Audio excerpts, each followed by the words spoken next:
기도하겠습니다. 천국과 지옥은 죽은 다음에만 누리는 것이 아니라, 가는 것이 아니라 이 땅에서 우리가 어떤 삶을 사느냐에 따라서 천국을 살 수도 있고 지옥을 살 수도 있습니다.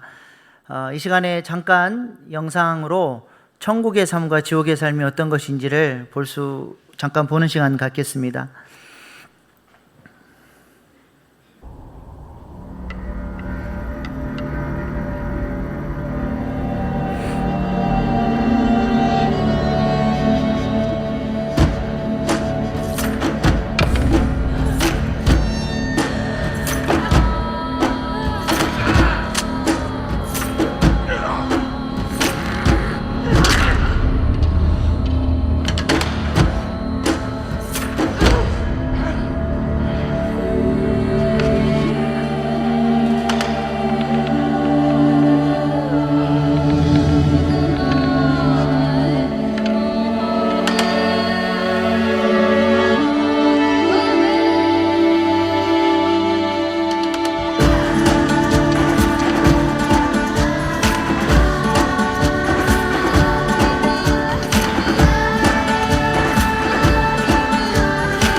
지옥의 삶에서 어떻게 천국의 삶으로 변화되는지를 잘 보여주는 영상입니다. 천국은 나누고 베풀고 배려함으로써 함께 더불어 살아가는 삶을 누리는 곳이고, 지옥은 혼자 움켜쥐고 다툼으로써 고통 속에 죽어가는 것이죠. 선악과 타락 이후에 하나님과의 교통이 끊어진 타락한 사람들은 하늘 양식으로 채워지지 않는 그 공허한 마음을 이 땅의 것으로 채우기 위해서 채우려고 노력하지만 채워지지 않습니다. 그래서 힘 있는 사람들은 다른 사람의 자원들까지 빼앗아서 그 배고픔을 채워보려고 하지만 그 공허함을 메울 길이 없죠. 그래서 언제나 이 땅에 전쟁과 폭력과 착취가 끊이질 않습니다. 이것이 우리가 창세기를 통해서 계속 살펴봤던 바벨론 질서입니다. 영상에서처럼 타락한 사람들은 나 위에 모든 타인들이 경쟁자고 또 적이기 때문에 서로 한정된 자원을 서로 차지하려고 이 땅에서부터 치열하게 싸우면서 지옥의 삶을 살아가게 되는 것입니다. 그러나 구원받은 사람은 하나님께서 사랑하여 주시고 또 그에게 하늘문을 열어주셔서 풍성한 하늘 양식을 공급해 주시기 때문에 그렇게 핍절하게 배고프게 서로 경쟁하면서 살지 않아도 되는 것입니다. 지난주 새벽기도 본문이 출애굽기 16장이었는데 하나님께서 구원받고 광야로 나온 이스라엘 백성들에게 얼마나 풍성하게 하늘 양식을 공급해 주시는지 그 하나님의 풍성함이 기가 막힙니다. 출애굽기 16장 16절 말씀에 보면 너희 사람 수요대로 한 사람에게 한 오멜씩 거두되, 한 오멜은 2.2리터 정도 됩니다. 한 사람에게 2.2리터만큼의 만나를 하나님이 공급해 주신 거예요. 하루 종일 먹어도 먹고 남을 만큼 풍성하게 하나님이 제공을 해 주신 것이죠. 40년 동안 신실하게 하나님께서 이스라엘 백성들에게 매일 만나를 부어주셨는데 이스라엘 백성들의 인구가 장정만 60만이니까 전체 도합 200만이 넘는 숫자였을 겁니다. 200만 정도로 추산을 하고 계산하면 4,500톤 정도의 만나가 매일 새벽마다 하늘로부터 내렸다라는 거예요. 10톤 트럭 450대분입니다. 40년을 한결같이 순종할 때나 불순종할 때나 하나님은 변함없이 공급해 주셨다라는 것이죠. 하나님께서는 오늘날 우리에게도 이렇게 풍성한 하늘 양식을 매일 공급해 주시는 줄로 믿습니다. 하늘 양식으로 배부르십니까? 아멘이에요.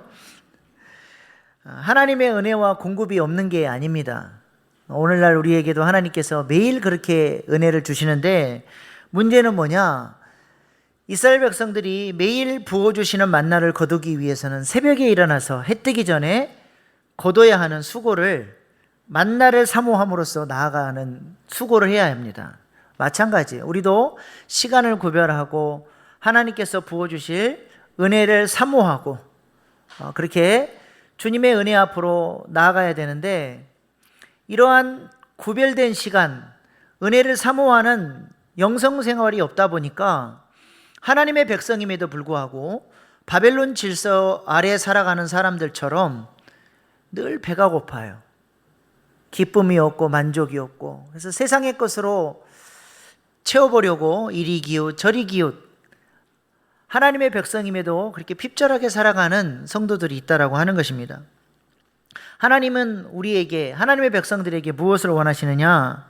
우리가 하나님의 백성답게 하나님과 좀 친해져서 날마다 공급해 주시는 하늘 양식으로 풍성해져서 그것을 나누고 베풀며 환대하며 그렇게 천국을 확장하는 일에 우리가 쓰임받기를 하나님은 원하시는 것입니다.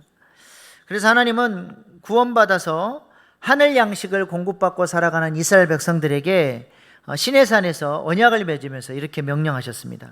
출애굽기 22장 21절로 23절 말씀입니다.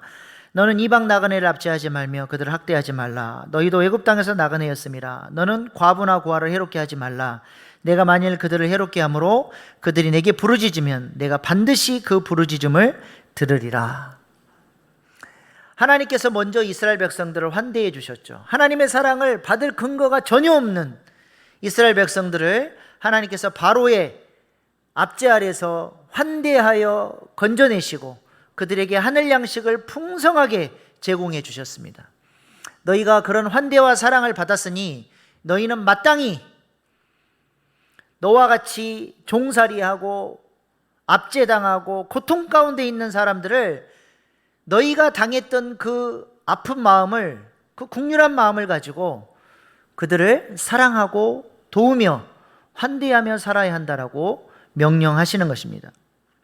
약자를 돌보고 사랑하고 나누고 베푸며 살아가는 인생을 살라고 명령하시는데, 하나님께서 성경에 61번이나 이스라엘 백성들에게 이것을 강조하고 또 강조하시면서 환대의 삶으로 이스라엘 백성들을 부르시고 또 그들에게 명령을 하신 것입니다. 이 환대의 삶이야말로 먼저 환대를 받고 은혜를 받은 천국 백성들의 중요한 사명이고 은혜 받은 사람이 내어놓아야 할 열매라고 하는 것입니다. 오늘 본문 말씀은 아브라함이 갑자기 찾아온 나그네를 극진히 환대하는 장면입니다. 우리가 지난주 17장 말씀을 통해서 살펴본 대로 아브라함은 하나님과 교통이 끊어진 상태로 살았습니다. 그러다가 하나님께서 은혜로 찾아오시고 그에게 할례를 명하셨어요. 아브라함은 할례를 받음으로써 마음의 할례를 받고 이제는 저는 하나님의 은혜가 없이는 살 수 없는 자입니다. 내가 하나님 아닌 다른 의지하는 모든 것들은 잘라내고 하나님만 의지하고 하나님의 은혜의 힘으로만 살겠습니다라고 결단했습니다. 그리고 나서 그렇게 할례의 삶을 살아가는 아브라함의 삶 가운데 첫 번째로 나타나는 열매가 바로 오늘 본문 말씀에 환대하는 장면이라고 하는 것입니다. 오늘 본문 1절 2절 말씀입니다. 여호와께서 마므레의 상수리 나무들이 있는 곳에서 아브라함에게 나타나시니라. 날이 뜨거울 때 그가 장막문에 앉아 있다가 눈을 들어본즉 사람 셋이 맞은편에 서 있는지라. 그가 그들을 보자 곧 장막문에 달려나가 영접하며 몸을 땅에 굽혀. 하나님이 아브라함에게 나타나셨는데 처음으로 사람의 모습으로 등장하셨습니다. 아브라함이 살고 있는 이 헤브론 땅은 브엘세바 근처 황량한 사막이 있는 곳입니다. 그리고 아브라함은 지금 가장 날이 뜨거운 정오에 사람이 움직일 수 없고 일할 수 없는 그 시간에 그늘에 앉아 쉬고 있었습니다. 그러니까 하나님은 땀에 젖은 채로 목이 마르고 배가 고파서 어디 나를 환대해 줄 곳이 없는가?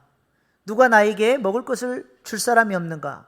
사막 가운데 헤매이다가 아브라함의 장막에 찾아오신 겁니다.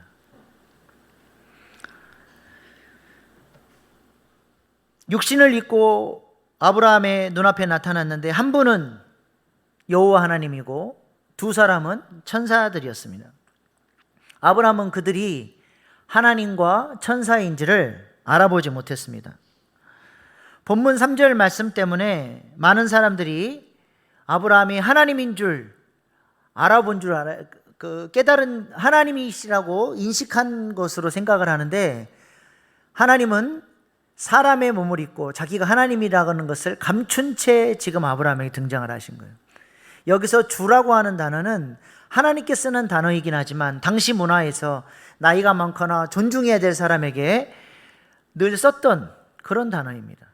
또한 내 주여 내게 내가 주께 은혜를 입었사오면이라고 하는 어구도 정확하게 번역을 하면 제가 나쁜 사람이 아니라 좋은 사람처럼 보이면 제가 나쁜 사람이 아니니 우리 집에 잠깐 들려서 먹고 쉬고 새 힘을 얻어서 당신들 갈 길 가십시오라고 그들을 자신의 집으로 초청하고 있는 것입니다. 아브라함은 나그네들의 발을 씻을 물도 준비해 주었고 또 마음에 상쾌하는 일까지 대접에 포함시켰습니다.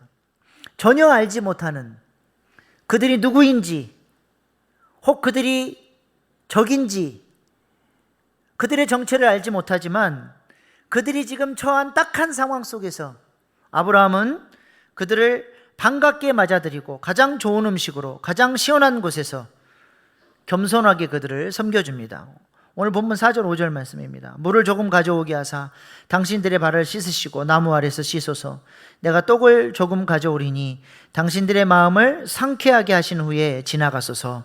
당신들이 종에게 오셨음이니이다. 그들이 이르되 내 말대로 그리하라. 마음과 몸, 육신과 마음까지도 다 회복하게 하는 그런 환대를 통해서 아브라함은 그들을 돕고 있는 것입니다. 지금 이 모습을 히브리서 기자는 이렇게 묘사를 합니다. 히브리서 13장 1절로 2절 말씀입니다. 우리 한번 같이 읽어보겠습니다. 시작. 이로써 부지 중에 천사들을 대접한 이들이 있었느니라. 바로 이 구절이 지금 창세기 18장 말씀을 요약해 주고 있는 말씀입니다. 아브라함은 자신의 도움이 꼭 필요한 사람들에게 하나님께서 주신 은혜와 사랑 때문에 내가 하나님께 받은 환대를 도움이 필요한 자에게 흘려보내줬는데 부지 중에 아브라함은 하나님을 섬겼던 것이고 천사들을 섬겼던 것입니다. 이렇게 아브라함은 할례와 맞물려서 할례를 통해서 하나님으로부터 은혜를 받고 난 이후에 그의 삶 가운데 이러한 나그네 대접의 열매를 내어 놓았다라고 하는 것이죠. 그래서 창세기 18장은 할례 받은 하나님의 백성의 특징, 은혜 받은 하나님의 백성의 열매가 환대이라고 하는 것을 가르쳐 주고 있습니다.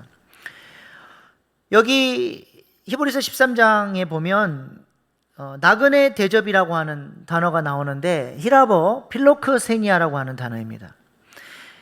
이 단어를 성경에 손님 대접, 나그네 대접 이렇게 우리 한글 성경에 많이 번역을 하고 있습니다.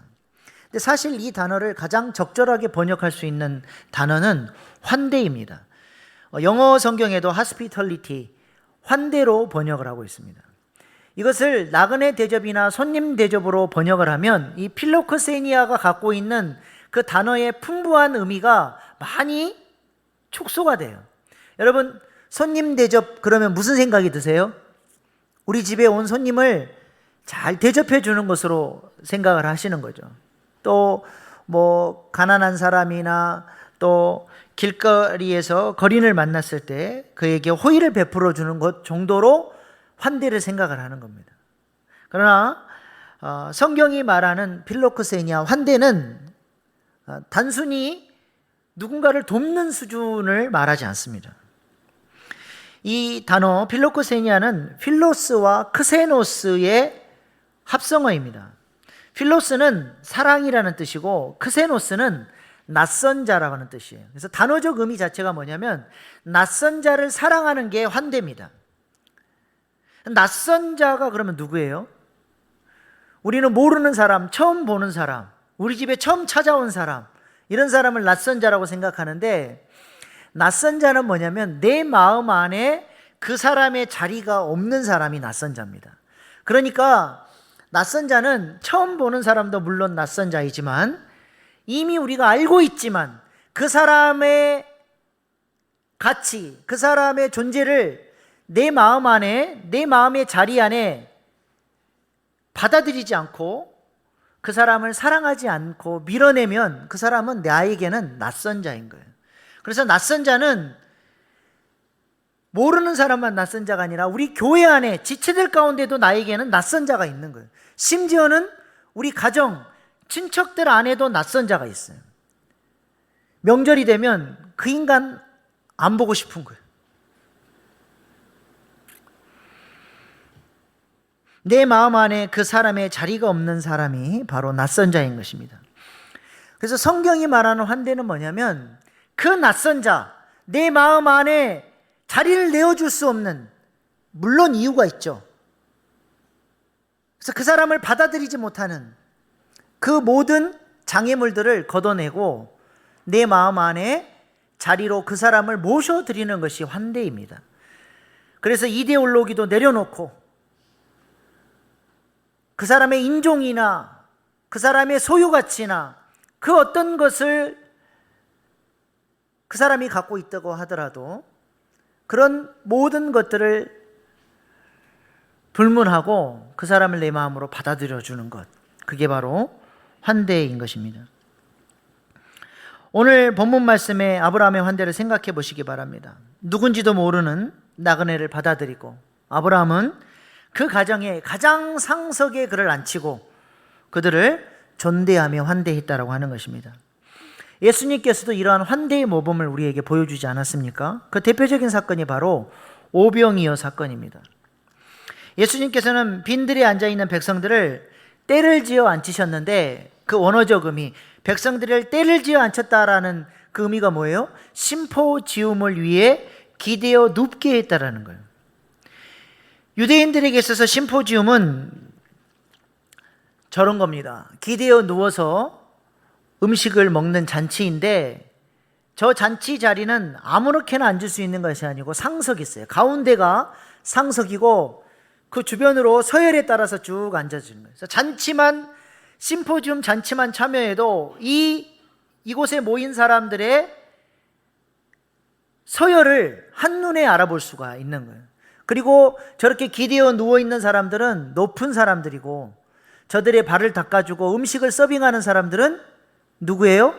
노예입니다. 그래서 앉아있는 사람들은 다 거인처럼 보이지만 저 음식을 서빙하고 물을 따르는 종들은 소인으로 그려놨어요. 벌써 그림에서 그 서열이 구분이 되는 거죠. 저게 바로 심포지움이에요. 예수님의 마지막 만찬도 저렇게 기대어 누워서 드신 겁니다. 저게 이제 유대인의 문화인 것이죠. 근데 예수님이 지금 백성들을 위해서 심포지움의 잔치를 배설하셨어요. 근데 그 잔치에 상석에 기대어 누운 사람들이 누구입니까? 무리들이 그렇게 기대어 누웠어요. 무리라고 하는 히라보 단어는 오클로스라는 단어인데 당시 사회의 가장 밑바닥에 있는 가장 작은 자들을 오클로스라고 불렀습니다. 이들은 로마 식민 지배 아래서 로마 정부로부터 학대와 착취와 식민 지배 백성의 억압을 받았던 그런 사회적 약자들이었고 종교 지도자들, 바리새인과 서기관들로부터는 율법도 모르는 죄인 취급을 받았던 그런 사람들입니다. 그런 오클로스, 그 무리들을 예수님은 상석에 앉히시고 누가 서빙하셨어요? 만왕의 왕이신 예수님께서 종의 모습으로 제자들과 함께 그들에게 음식을 가져다 주시며 그들을 환대해 주셨습니다. 그리고 제자들에게 명령하셨던 것처럼 우리에게도 하나님은, 예수님은 명령하십니다. 너희가 먹을 것을 주라. 우리가 예수님으로부터 그런 환대를 받은 자들입니다. 만왕의 왕이신 예수님이 우리를 살리시고 환대하시기 위해 가장 악한 죄인의 모습으로 십자가에 달리셔서 우리를 환대해 주셨죠. 그리고 우리에게 명령하십니다. 너희가 먹을 것을 주라. 이거 마이크 좀 올려주세요. 저쪽에서 자꾸 시선이 가리니까.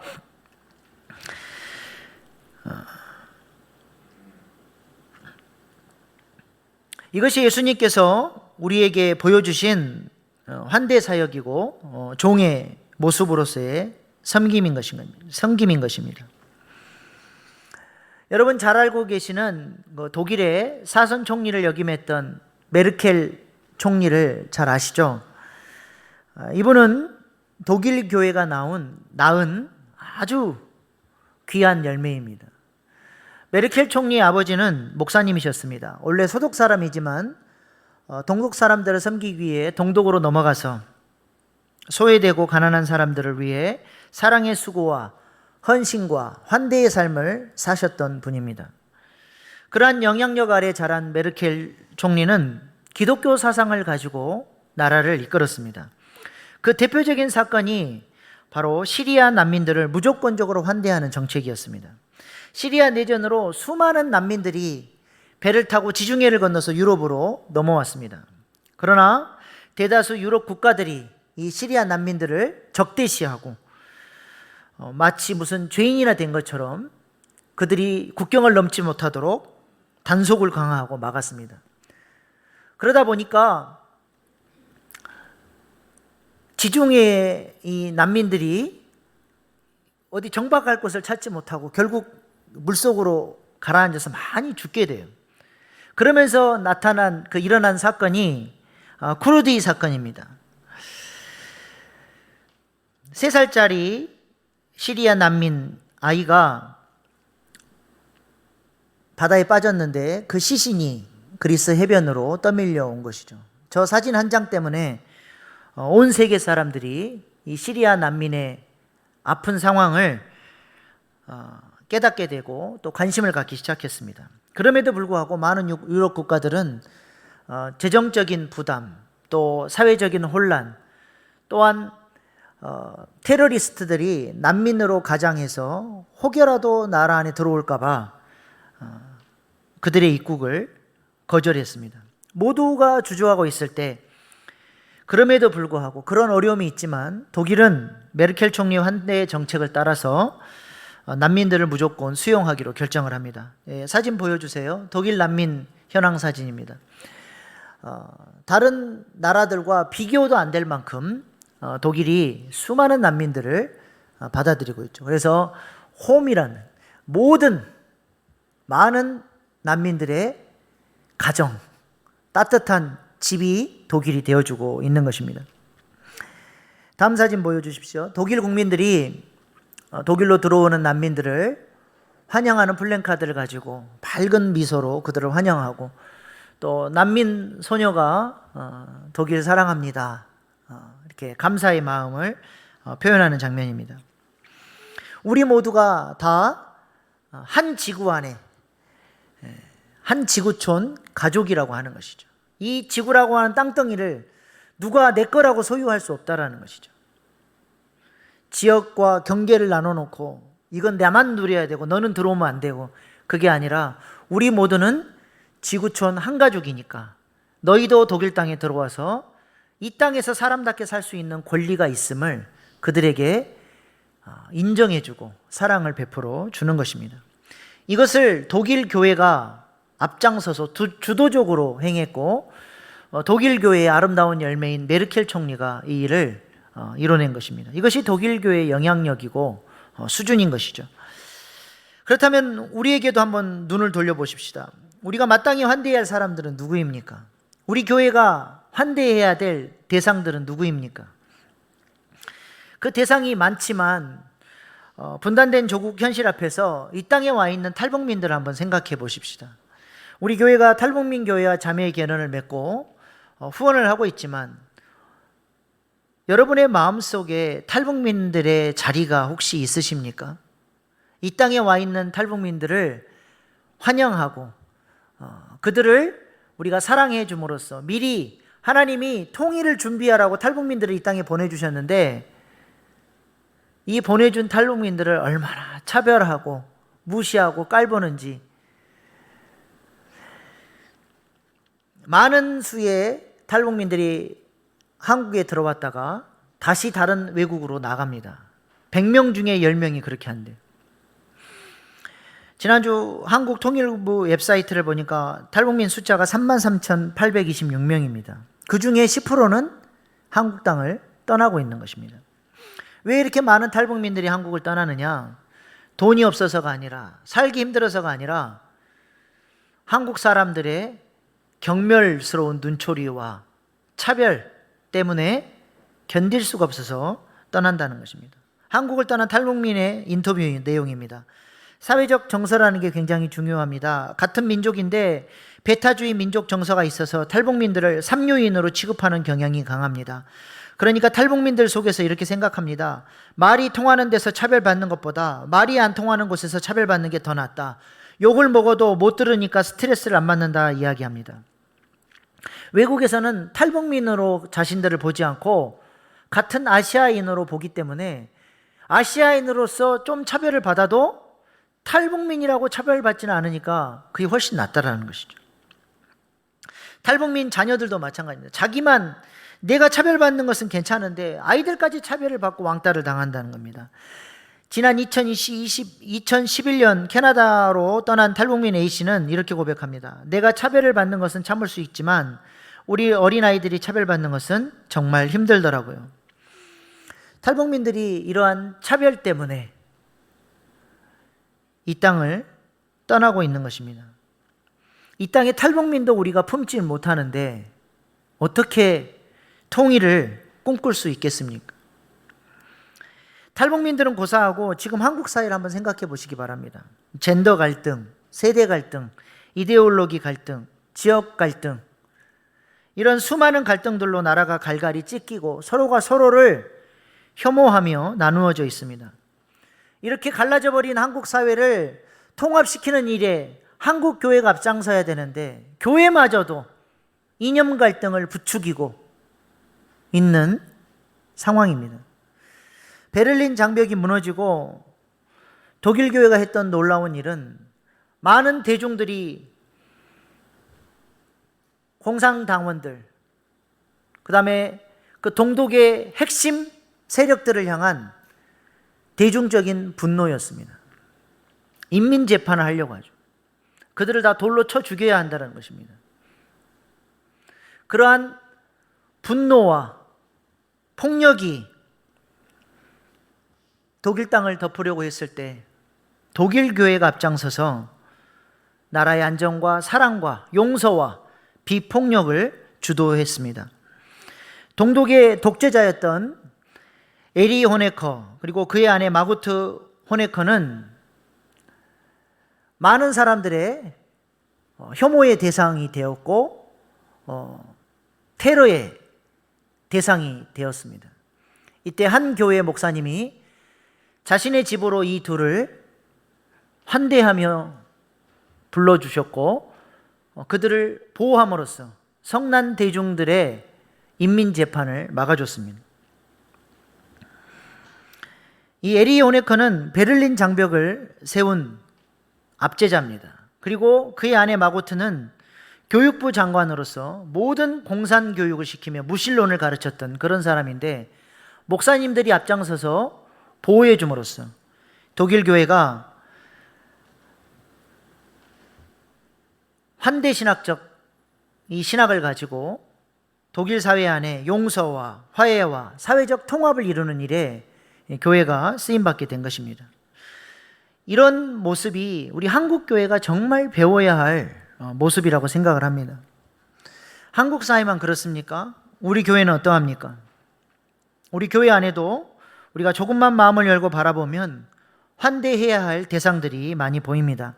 우리 교회에 몸이 아픈 어르신들, 자녀 양육에 지쳐있는 영유아 자녀를 둔 엄마들, 자신들의 목소리를 낼 수 없는 힘도 권력도 없는 우리 교회 다음 세대들, 아직도 내 마음에 자리를 내어주지 않은 낯선 자들이 우리 교회 안에 많이 있지 않습니까? 사도 바울은 그의 서신서에서 성도들에게 꼭 필요한 덕목이 환대임을 강조합니다. 디모데전서 3장 2절 말씀입니다.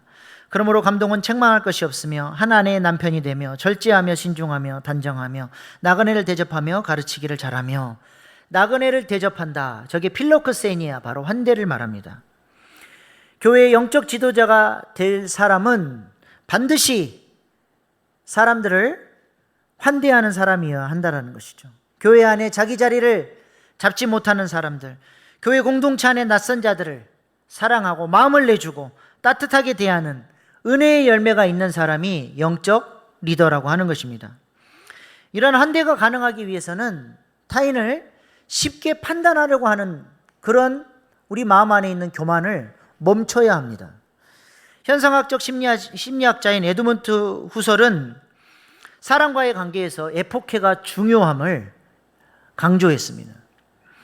에포케는 히라보로 정지, 중지, 보류 그런 뜻입니다. 어떤 현상이나 사물이나 사람에 대해서 함부로 판단하고 함부로 정죄하고 함부로 결론 내리지 않겠다라고 스스로 보류하고 중지하는 걸 말합니다. 우리 사람 안에는 두 마리의 견이 있습니다. 두 마리의 개가 있는데 그것이 바로 선입견과 편견입니다. 우리 모두는 선입견과 편견을 가지고 있습니다. 그래서 함부로 사람들을 판단하거나 정죄하면 안 되는 존재들이라고 하는 것입니다. 이것을 조금 유식한 말로 인식론적 한계를 인정해야 한다라고 말할 수 있습니다. 내가 타인을 다 알 수 없다라는 거예요. 그 사람에 대해서 어떤 사건에 대해서 어떤 현상에 대해서 내가 그것들을 100% 온전히 인식할 수 없다라고 하는 것입니다. 내게는 인식론적 한계가 있을 수밖에 없어요. 여러분은 저에 대해서 무엇을 알고 계십니까? 박강민, 일신교회 담임 목사고, 우리 시원이 아빠고, 남자고, 어디서 공부했고, 뭐 여러 가지 정보들이 있겠죠. 그러나 여러분이 알고 있는 정보들을 가지고 박강민이라고 하는 존재를 전부 다 안다라고 말할 수 있습니까? 다 알 수 없는 것입니다. 그래서 우리는 인식론적 한계를 겸손히 인정할 수밖에 없는 것입니다. 내가 타인을 바라보는 관점과 판단이 언제나 옳은 것이 아니라는 것이죠. 그래서 사도 바울도 우리에게 뭐라고 권면합니까? 나보다 남을 낮게 여기라.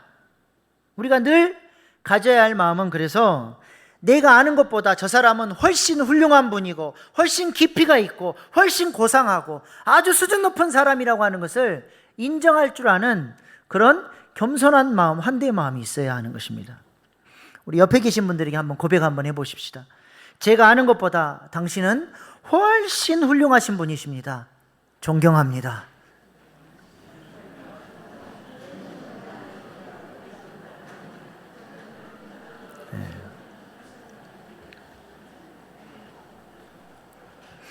이것이 인식론적 한계를 인정하는 겸손한 고백인 것입니다.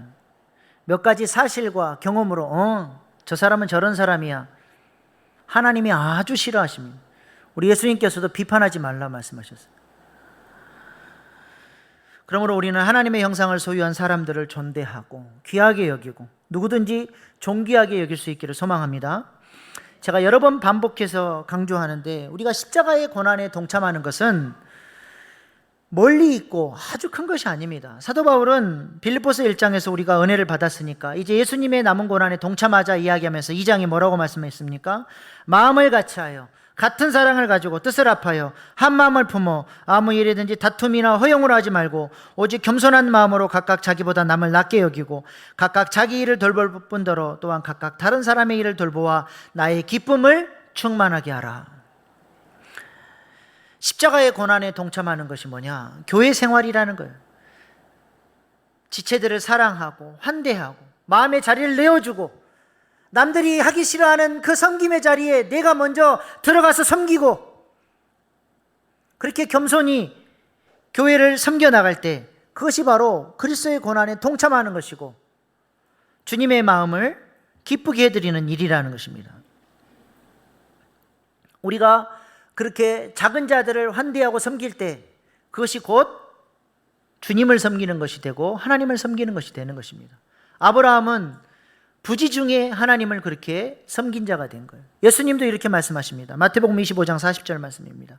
너희가 여기 내 형제 중에 지극히 작은 자에게 하나에 한 것이 곧 내게 한 것이니라. 주님이 이 환대를 받으시고 너는 나를 섬겼다. 주님이 기뻐하신다는 것이죠. 우리가 누군가 주님을 환대할 때 우리 주님은 이렇게 웃으실 것 같습니다. 사진 한번 보여주세요. 저 이 사진을 참 좋아합니다.